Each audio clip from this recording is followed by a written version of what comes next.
கன்னிராசி அன்பர்களே, கடமை தவறாத ராசிகள், கட்டுக்கோப்பான ராசிகள், அறிவு சார்ந்த ராசிகள். இந்த ராசி இவங்களுக்கு தான் இத்தனை நாள் இவ்வளோ கஷ்டத்தை கொடுத்ததா அப்படின்னு சொல்ல வேண்டிய காலகட்டம்.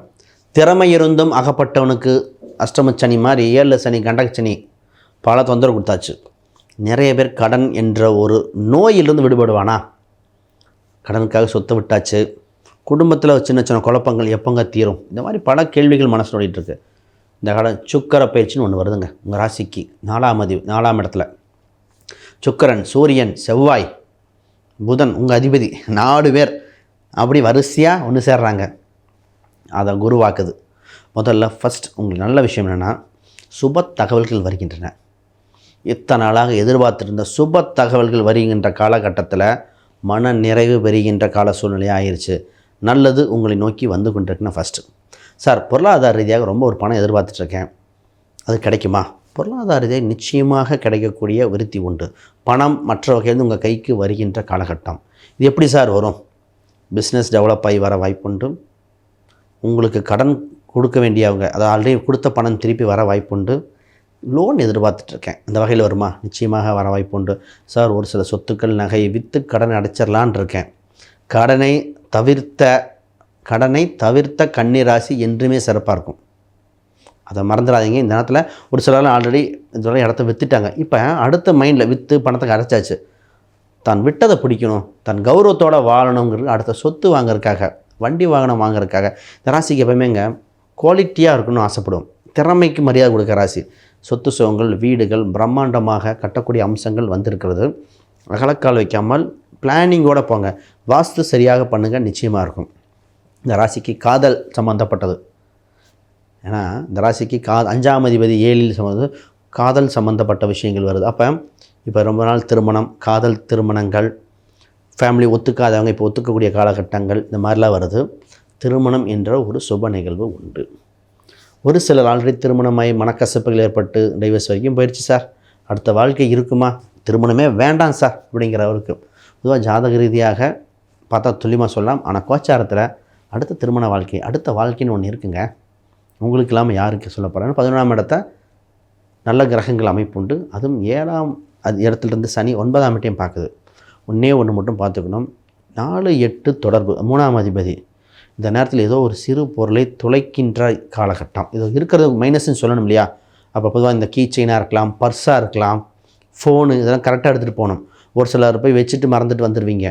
ஃபோன், பர்ஸ், கீ செயின் இல்லை, இதெல்லாம் கொஞ்சம் கவனம். பத்திரங்கள், டாக்குமெண்ட்டில் கொஞ்சம் கவனமாக இருந்துக்காங்க. இது ரொம்ப ரொம்ப முக்கியமானது. சார் பிஸ்னஸ் எப்படி இருக்கும்? 10இல் குரு பதவி மாற்றம். 10ஆம் இடத்த நிறைய கிரகம் சுக்கரனோட பார்க்குது.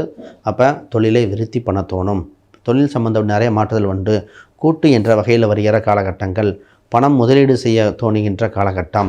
7இல் சனி பகவான் இருக்குது. அடுத்த டவுட் வந்து அஷ்டமச்சனி இருக்கிற காலம் தப்பிச்சிருவோமா, இன்வெஸ்ட் பண்ணலாமா, பணம் இருக்கிற பணத்தை என்ன பண்ணலான்னு பொதுவாக ஜாதக ரீதியாக பார்க்கும்பொழுது தான் இருக்கிற பணத்தை என்ன பண்ணலாம், செல்வம் பார்க்கலாமா வேணாமான்னு. பொதுவாக யாருக்காவது ஜாதகம், பிரசன்னம், வாஸ்து, நிமிராணிச்சு பார்க்கணுன்னா கீழே இருக்கிற எண்களுக்கு தொடர்பு கொள்ளுங்க. இப்பொழுது சார் உங்கள் ராசிக்கு 10இல் இருக்கிற குரு 11க்கு வரும் காலகட்டத்தில் இன்னும் சிறப்பாக இருக்கும். 11இல் குரு வந்தால் வளர்ச்சி வெற்றியாக இருக்கும். 12 இருக்கிற கேது பகவான் தான் ஏதோ ஒரு தூக்கம். ஏதோ ஒரு மைண்டுக்குள்ள ஓடிக்கிட்டே இருக்குது. நல்லா தூங்கிருங்க, மன நிம்மதியோடு இருந்துருங்க. இவ்வளோ ஆகிப்போச்சு. தூக்கம் இது இருந்தாலே ப்ரெஷரு, பல வியாதிகள் வராது. வியாதிகளை குறைக்க மன நிம்மதி ஏற்பட மன அழுத்தத்திலிருந்து வெளியே வாருங்கள். மன அழுத்தம் என்ற ஒரு நோயை தூக்கி வெளியே போடுங்க, வந்துடுவீங்க. இந்த ஏஜ்டு பர்சன், வயசானவங்களுக்கு ஏன் இவ்வளோ ப்ரெஷர்னு தெரில. சின்ன குழந்தை வரைக்கும் ப்ரெஷர் எடுத்துக்குதுங்க. கன்னிராசி அன்பர்களே, மனக்குழப்பத்தை விட்டு வெளியே வாங்க. உங்களுக்குன்னு ராசி குறியீடுகள், இறை வழிபாடுகள், டெய்லி சொல்ல வேண்டியது, இந்த கீ செயின் மூலம், மொபைல் மூலம் இதெல்லாம் வச்சுக்கிட்டால் நிச்சயமாக அதிர்ஷ்ட புள்ளிகளை வலுப்படுத்த முடியும். ரைட், நிறைய கேள்விகள் கேட்டிருந்தீங்க, அதெல்லாம் இன்க்ளூட் பண்ணிட்டேன். இந்த கேள்வி ஏதாவது டவுட் இருந்தால் கீழே கமெண்ட் பண்ணுங்கள், ஆன்சர் கொடுக்கப்படும். அனைவருக்கும் வணக்கம், வாழ்த்துக்கள். அன்பு நேயர்களே, பொதுவாக இந்த ராசி பலன்கள் இவ்வளோ பார்த்தோம். இதில் என்னென்னா 6 கோடி பேர் இருக்காங்க, எத்தனை கோடி பேர் இருக்காங்க எப்படின்னு டவுட் வரும்.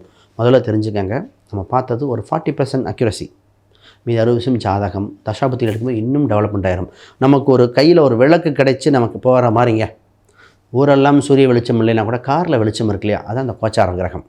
இப்போ அந்த கோச்சார கிரகத்தை வெளிச்சத்தை வச்சு நம்ம மூவ் பண்ணிகிட்டே போகலாம். காலையில் விடியல் வருவதற்காக நம்ம ஜாதகம் பார்த்துக்கலாம். நிச்சயமாக இது பலன் தரும். ஜாதகம் பார்க்கும் பொழுது என்னென்னா சார், ரொம்ப துல்லியமாக யாருக்கு என்ன பேங்க் அக்கௌண்ட் வச்சா வரும், வருகின்ற வரன் திசை என்ன, இப்போ வேலை 2 ஆஃபர் வச்சுருக்கீங்க, எந்த ஆஃபர் கிடைக்கும், இதெல்லாம் எப்படி சொல்கிறது? வேலை கிடைக்குன்னு கோச்சார் சொல்கிறேன், எந்த ஆஃபர் கிடைக்கும்? 2மே பேங்க் வேலையாக இருக்கும். ஒருத்தர் கேட்டார், சிட்டி யூனியன் பேங்க் பெஸ்ட்டா, தமிழ்நாடு மெர்கடைல் பேங்க் பெஸ்ட்டானு. 2மே கிடச்சிருக்குங்க. அப்போ அவருக்கு எது பெஸ்ட்டாக இருக்கும்? இந்த வகையிலும் பார்க்கலாம். அப்போ யாருக்காவது ஜாதகம், பிரசன்னம், வாஸ்து இந்த மாதிரிலாம் பார்க்கணும், தொடர்பு கொள்ளுங்க. சார் ஜாதகமே இல்லை, அப்போ சொல்லி பிரசனங்கள். இப்போ எனக்குன்னு ஆன்மீக சிந்தனைக்கு அதிகமாக இருக்குது. தெய்வம் என்ன? உபாசன தெய்வங்கள். சார் செய்வனை இருக்குமா, ஏதாவது பிரச்சனையாக இருக்குமா, திஷ்டியாக இருக்குமா, இதெல்லாம் எப்படி தெரிஞ்சுக்கிறது? அப்போ கோச்சாரத்தில் சொல்ல முடியாது. ஜாதக பிரசனங்கள் போடும் பொழுது ஆமாம் செய்வனி இருக்குது, மனசு சம்மந்தப்பட்டது இருக்குது, இது யார் செஞ்சால், தொலைந்த பொருள் என்ன, இது வரைக்கும் பார்க்கலாம். யாருக்காவது கிளாஸஸ் சம்மந்தப்பட்டது எதாவது பார்க்கணுன்னா என்னோடய எண்களுக்கு தொடர்பு கொள்ளுங்கள். ஆக அனைவருக்கும் வாழ இறைவன் வழிவகுத்து கொண்டே இருக்கான். கேள்வி பிறக்கும் பொழுது பதில் பிறக்கும். அதான் ஜோதிட சூட்சமம். உங்களுக்கு பிரச்சனை வருதுன்னா அதுக்கு தீர்வும் இருக்குங்க. அப்போ இறை அருள் நிச்சயமாக கொண்டு இந்த சுக்கிர பயிற்சியில் மாறுதல் ஏற்படுங்கிறது மாற்று கருத்தில். அனைவருக்கும் வணக்கம், வாழ்த்துக்கள்.